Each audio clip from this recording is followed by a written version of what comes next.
La volontà di Dio è Dio stesso e Dio, abbiamo visto, è amore. Quindi la sua volontà è amore e vuole che anche noi amiamo Lui con tutto il cuore, con tutta l'anima, facendo la sua volontà, e che amiamo ogni prossimo come noi stessi. Anche noi nella vita dovevamo essere amore, piccoli soli accanto al sole. In quell'epoca però la parola di Dio amore non c'era cristianamente parlando.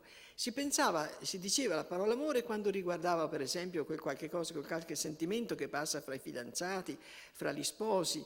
E anche l'amore al prossimo non si usava la parola amore, si usava la carità, però intesa in senso restrittivo come fare un po' di elemosina. Quindi non esisteva, tanto che è stato uno scandalo quando noi abbiamo tirato fuori la parola amore.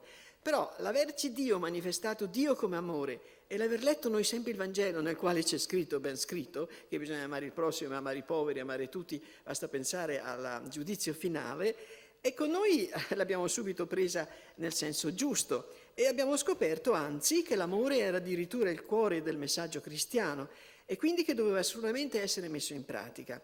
Si è iniziato, come tutti sapete, raccontate sempre questa storia, con l'amare i poveri, ma poi l'amore è luce ed ecco che abbiamo capito che bisognava amare tutti. Ma come?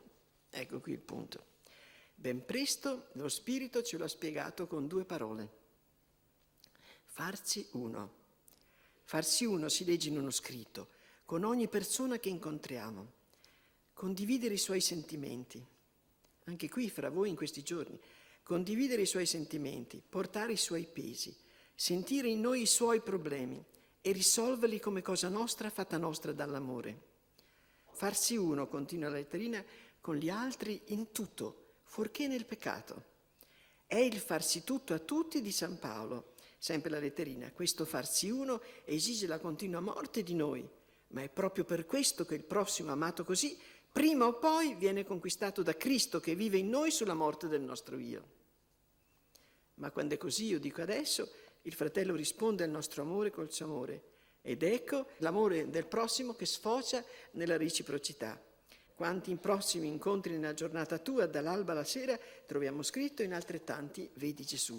Guarda fuori di te, non nelle cose, non nelle creature, guarda il Dio fuori di te, per unirti a Lui. Egli in fondo ad ogni anima che vive e se morta, è il tabernacolo di Dio che attende a gioia ed espressione della propria esistenza.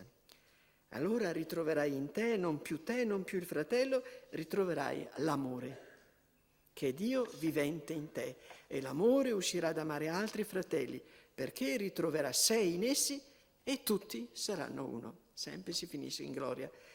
E io dico, e tutti saranno uno, non quindi un amore qualunque, ma l'amore che porta all'unità.